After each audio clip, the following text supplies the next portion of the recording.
you for tuning in at MRU TV. My name is Kawes Frank and these are the Pokopoko news headlines. A USA native missing in the highest mountains. Queen Elizabeth's death accelerates ex-colonies to ditch UK crowns.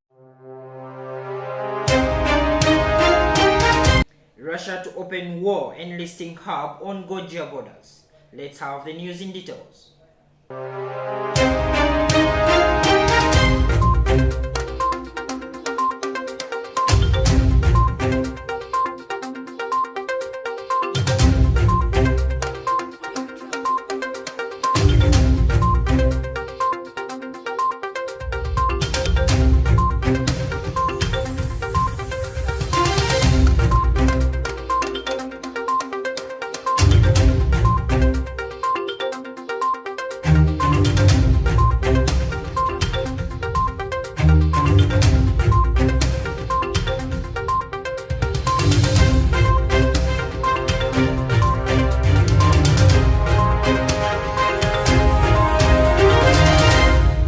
Thousands continue anti-military coup to protest in South Sudan. Thousands of protesters have taken streets to demand return of civilian rule following military coup. Let's have more from our reporter.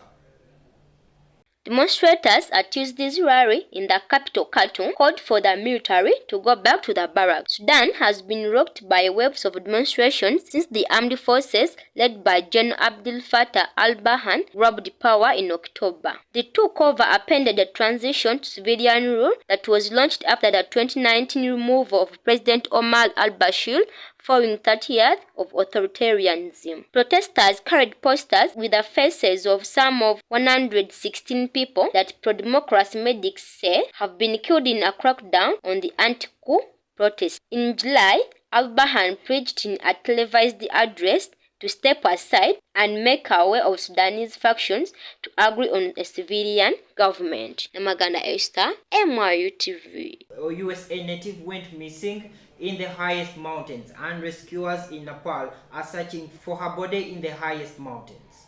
Let's have more from our reporter. Rescuers in Nepal are searching for the famed US mountaineer Hillary Nelson after she went missing on the world's 8th tallest mountain, Mansoul.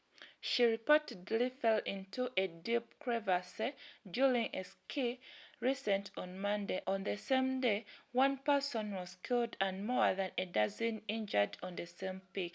While research operations were hampered by bad weather on Monday, by Tuesday morning, Nepalese rescue workers were able to use an helicopter to search for Ms. Nelson.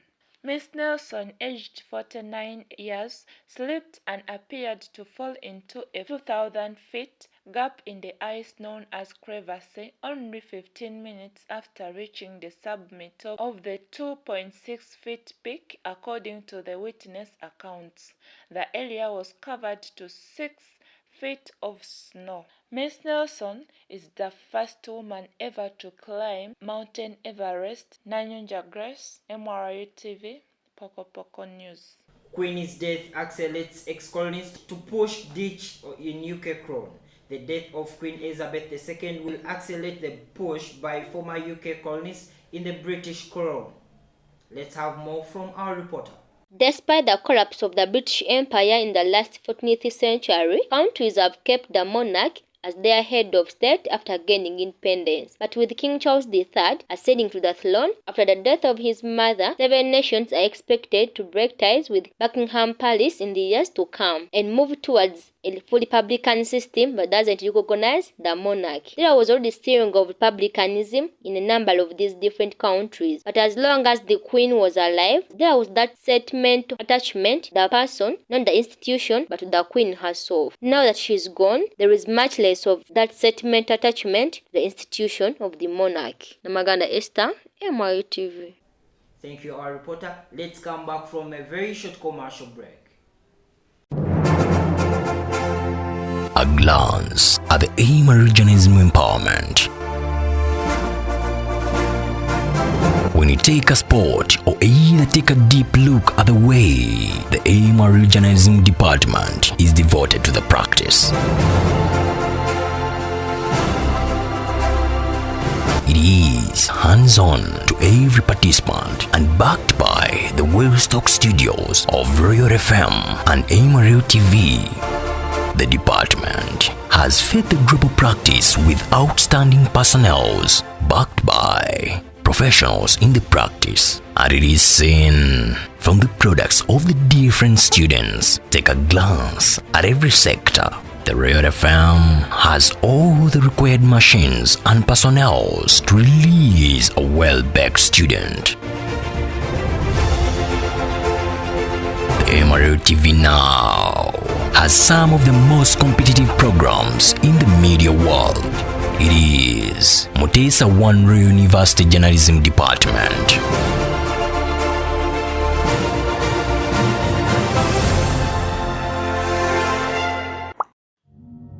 Welcome back from that very short commercial break.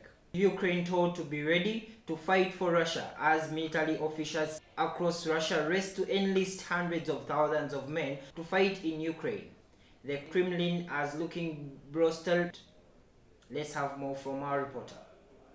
As military officers across Russia race to enlist hundreds of thousands of men to fight in Ukraine, the Kremlin is looking to boost its flagging recruitment efforts by dragging Ukrainians into occupied territories to fight against their own nations. All men ages 18 to 35 have been forbidden to leave and ordered to report for military duty, according to witnesses and Ukrainian officials who say that many men are now hiding or looking to escape. The drive to compel Ukrainians to fight against other Ukrainians is part of a broader effort by Moscow to mobilize hundreds of thousands of new fighters as its forces suffer huge casualties and struggles to hold off Ukrainians' advance in the east and south. Nanyonja Grace, MRI TV, Pokopoko News. Thank you, our reporter. Russia to open war enlisting hub on Georgia border, as Russia reportedly planning to open an army enlisting center on the border with Georgia. Let's have more from our reporter. Russia is planning to open an army enlisting center on the border with Georgia as Russian men of military age flee to the neighboring ex-Soviet country after President Vladimir Putin's partial mobilization announcement on state television. Russia's Federal Security Service officers have been entitled to the duty of enlisting the men that fit the criteria of military mobilization at the border of Russian as Russian nationals waited in long queues to escape going to the war in Ukraine. Earlier this week, in a more desperate measure, a man shot and wounded the chief recruitment officer at a military enlistment station in Russia's region. Scores of fighting-age men have told the correspondent on the ground that they wish not to participate in the war, which they said it was senseless war. Nanyonja Grace, MRI TV, Pokopoko News. Thank you, our reporter. Port schools shut down as a tycoon barrels towards eastern China. Authorities in China have ordered ships and schools to shut down in eastern China. Let's have more from our reporter. Typhoon Mwifa had intensified to a strong typhoon on Tuesday as it bowed towards China's coast and the key port cities of Zhoushan. The storm is expected to make landfall on Wednesday, and China's typhoon alert has been upgraded to orange, the second highest level of the four-tier color-coded weather warning systems. Authorities in cities of Zhoushan, Nibo and Taizhou have ordered schools to suspend classes on Wednesday. The three cities and Shanghai have a collective population of 42.26 million of people. Namaganda Esther, MRU TV. Thank you for watching MRU TV with Pokopoko News. You can get more details from our YouTube channels, Twitter handles, Facebook, and some other platforms. I remain Kawes Frank. Have a blessed day.